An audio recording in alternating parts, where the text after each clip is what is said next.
Bismillahirrahmanirrahim. Assalamualaikum warahmatullahi wabarakatuh. Selamat pagi Ibu Afeni Septi Astriani SPDM HUM dan teman-teman semuanya. Kami dari kelompok 3 akan mempresentasikan hasil tugas kami yang kami beri judul mengenal karya ilmiah makalah.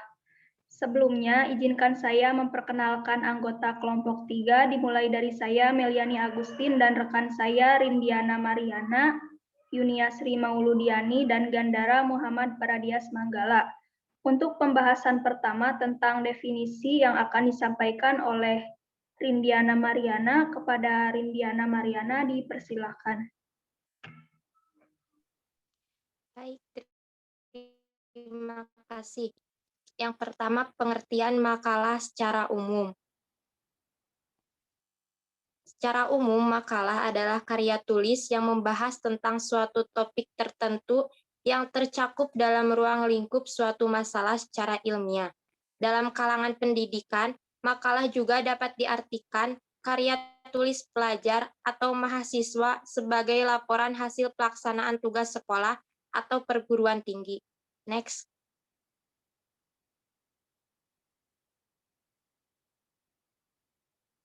Selanjutnya, pengertian makalah menurut para ahli.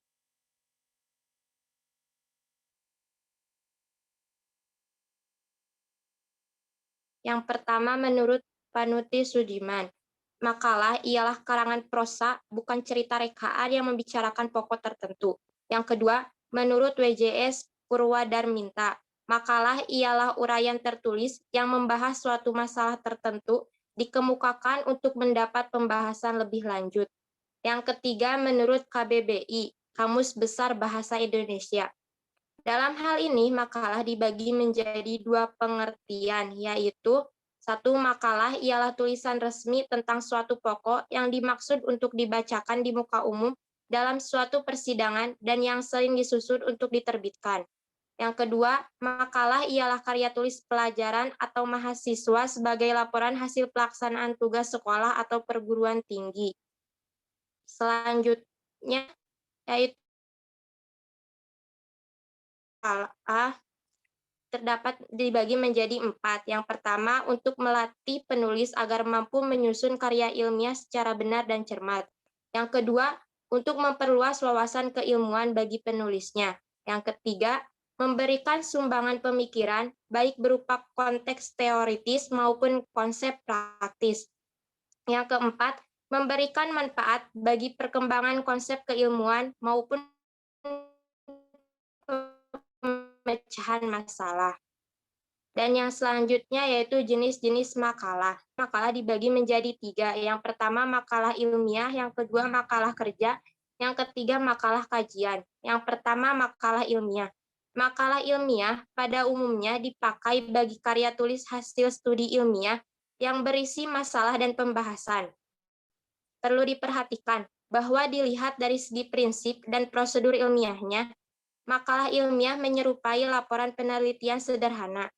Makalah ilmiah biasanya ditulis sebagai suatu saran pemecahan makalah secara ilmiah. Yang kedua, makalah kerja. Makalah kerja pada umumnya dibaca pada seminar. Makalah kerja disampaikan dalam bentuk argumentasi dalam suatu hasil penelitian. Dalam makalah kerja, yang dibacakan itu harus ada masalah. Penyampaian makalah kerja sudah memasukkan asumsi dan hipotesis untuk menjawab masalah. Yang ketiga, makalah kajian. Istilah ini dipakai untuk karya tulis ilmiah yang merupakan saran pemecahan suatu masalah yang kontroversial tanpa maksud untuk dibaca dalam suatu seminar. Sekian, terima kasih. Baik, terima kasih kepada Rindiana Mariana. Untuk pembahasan yang kedua yang akan disampaikan oleh Yunia Sri Mauludiani, kepada Yunia Sri Mauludiani dipersilahkan.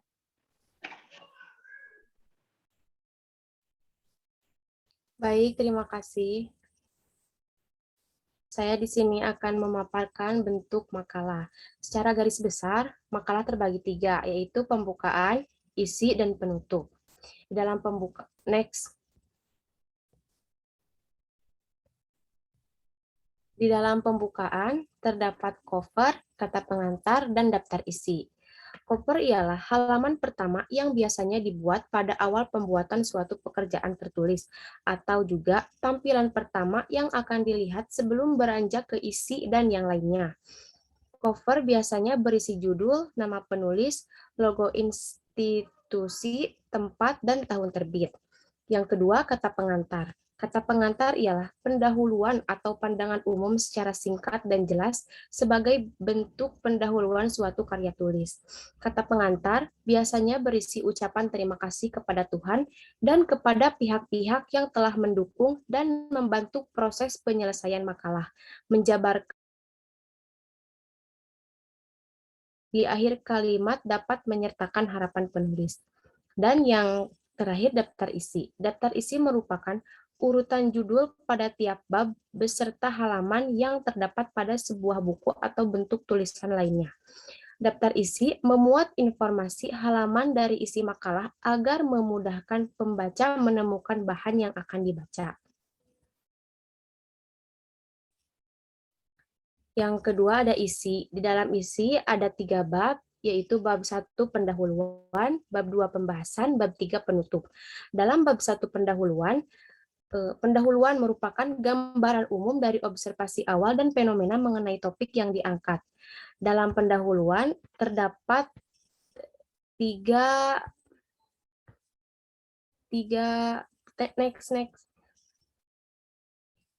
pendahuluan ada 3. Yang pertama latar belakang, yang kedua rumusan masalah, dan yang ketiga tujuan pembahasan. Latar belakang ialah dasar atau titik tolak untuk memberikan pemahaman kepada pembaca atau pendengar mengenai apa yang ingin disampaikan. Rumusan masalah ialah pertanyaan-pertanyaan mengenai masalah sebuah hal atau kejadian yang berbentuk kalimat tanya yang sederhana, singkat, padat, dan jelas. Dan yang terakhir, tujuan pembahasan, berisi manfaat dari penelitian yang dilakukan. Next. Nah, bab 2 pembahasan. Pembahasan menjelaskan suatu permasalahan yang terdapat di suatu makalah. Bab ini berisi uraian pokok dari topik makalah. Isi menjelaskan tentang permasalahan, penelitian yang dilakukan, metode penelitian, tempat penelitian, sasaran penelitian, serta penjabaran hasil data-data yang diperoleh di lapangan. Next. Yang ketiga, bab 3 penutup. Nah, penutup merupakan gagasan suatu paragraf yang bertujuan sebagai penegasan dari pembukaan atau pendahuluan. Dalam penutup terdapat simpulan dan saran. Simpulan adalah penyampaian yang lengkap terhadap hasil pengamatan, sedangkan saran ialah sebuah pendapat atau usul, ajuan, maupun cita-cita yang dikemukakan oleh seseorang untuk mempertimbangkan suatu hal.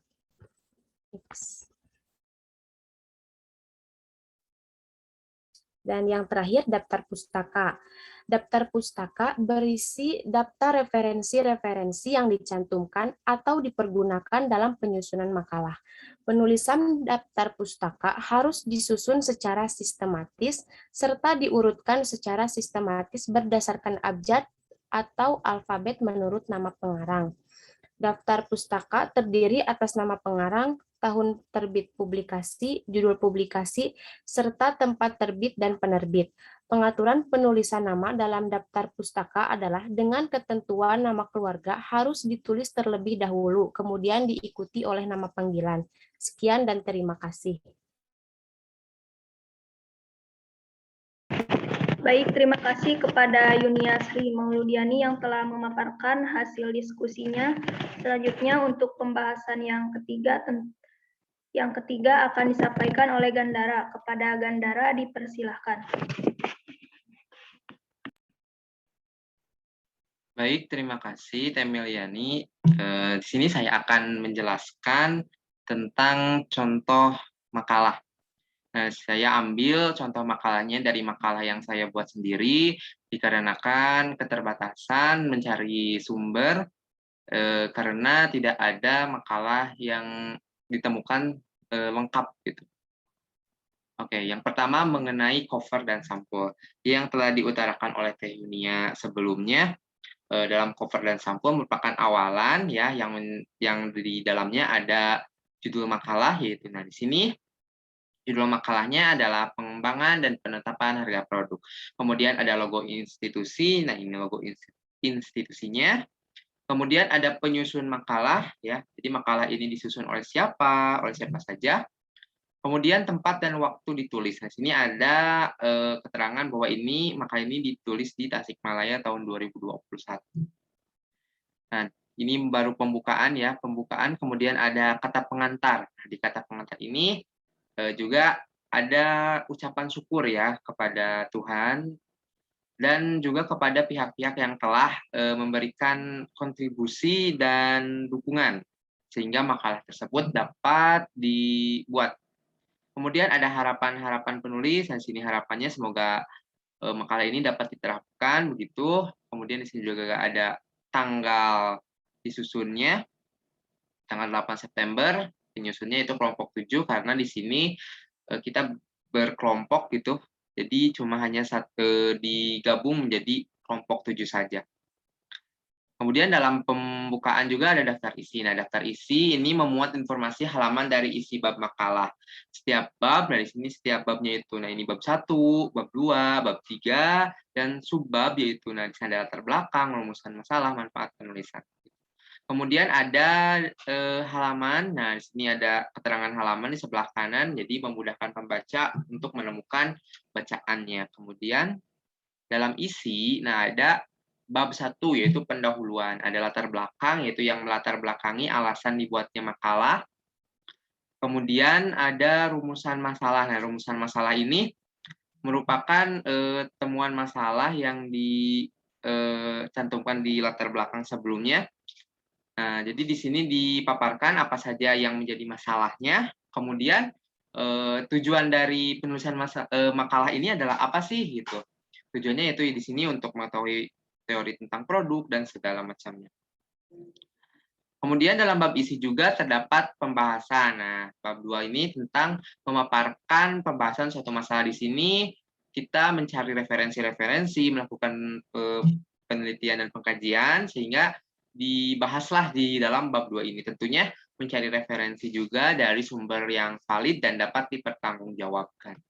Kemudian dalam bab isi ada juga penutup. Nah, di sini bab 3 yaitu penutup terdiri atas kesimpulan dan saran. Kesimpulan merupakan simpulan dari pembahasan dari bab 2 secara ringkas gitu. Jadi di sini ringkasnya itu seperti apa, bagaimana begitu. Kemudian ada saran. Nah, saran ini lebih ditujukan penulis kepada pembaca.